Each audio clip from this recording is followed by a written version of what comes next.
So if you don't think with your emotions, it'll make you really, really successful in divorce. Right, exactly. Right. It's kind of like the same thing as a foxhole. You want the guy that's with you in the foxhole to not be freaking out. Right.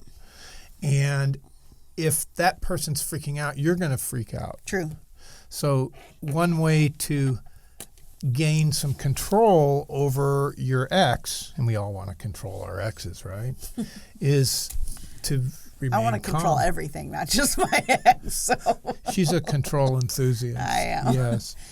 Yeah, so remaining calm. And honestly, this is a big part a lot of times of, why people need attorneys or end up having attorneys or whatever is because you need that non-emotional person to handle your case. That's true.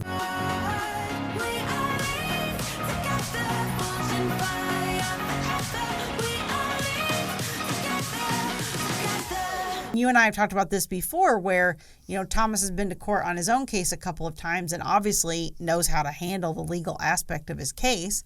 He does it for a living. But we actually have hired an attorney in the past just because emotionally he couldn't deal with it. It's very difficult. Controlling your emotions is the hardest part of all of this. And honestly, where we see cases be successful in court and in life in both aspects doesn't come from who had the best attorney, who had the most aggressive attorney, who had the most expensive attorney. It actually 99% of the time boils down to that per each party's conduct in the case. That's true. Like if you send a nasty message that gets reproduced in a screenshot and offered to the court, well, that is kind of an indelible, non-erasable way of presenting your conduct in the case. Your text messages become a permanent record because they can't be deleted, and those are, in almost every case, we see some piece of text messages submitted as evidence. Right. And it's evidence as to how that person's behaving, because the downside of text messages as opposed to like email is that it's instant, right? And that's why we love it too, because it's that instant gratification of responding to the person. Right. But when you get a nasty text message and you respond in kind, then the court just looks at that and says, well, I got two jerks on my hand. Right. So, And if you're the person that can rise above and be the bigger person and ignore the comment or only respond to what was the important piece of the communication, then you get to wear the white hat. Yes, you get the halo because you're telling the court that you're being an adult about this, that you're handling your business, that you're not, making it about the other person, all the things the court that's important to the court. A lot of times what happens is people have all these emotions and they're very upset. So they think, oh, the best thing for me to do is to go get this really aggressive attorney. Right. And, that spells conflict with the other person. True. That spells lots of money out of your pocket. And honestly,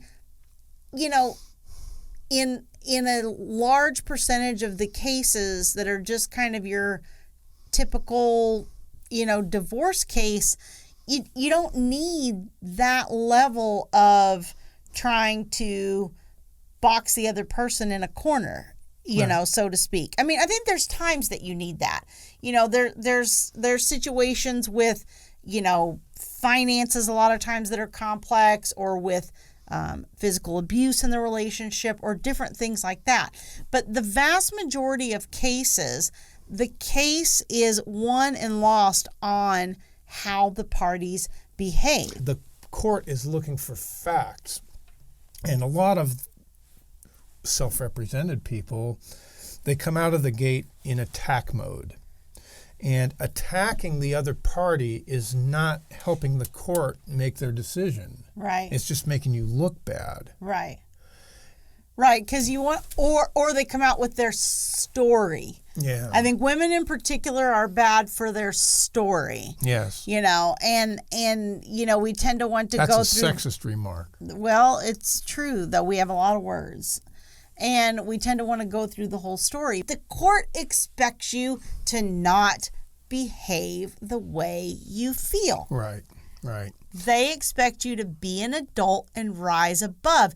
And I'm telling you, the person that does that is the person. You're going to win. Is the person that succeeds. Yeah. Yeah, it happens over and over again. I try to coach my clients on how to behave in court and how to behave outside of court with the other party. Right. And the clients, 9 out of 10 times, the clients that follow that advice succeed. There's always that one case that goes in a different direction you think it's going to go. Right. It's not 100%, foolproof plan, but it's going to give you a much, much better chance of success than attacking the other parent. If you want to succeed in family court, you have to get a handle on these emotions. Right. And the thing is, in a lot of ways, your emotions are your emotions. Things are going to tick you off. Right. And you're going to be upset. But the trick is, the secret to controlling your emotions is to control your thoughts. Right. So what you're focused on. How you think is how you're going to feel. Right.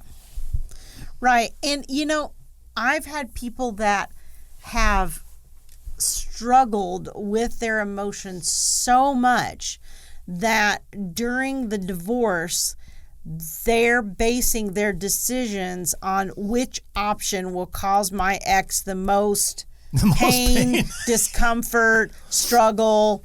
What I've actually seen that. Right. We've had that in mediation a couple times. It's like the person's like choosing this option that is not even in their own best interest. And I'm going, why are you doing that? Well, because the other person did this, that, and the other thing to me. And it's like, wow, that's just cutting off your nose to spite your face. Right. I mean, at this point, what the impact is on the other person, in a certain regard, doesn't matter. Your decision making needs to come from what's in your best interest. The problem is that narcissist pushes your buttons. Yeah, they do. They push your buttons and they get you to react, and that's what they want. And they know where all the buttons are. There you then go. You're the crazy one.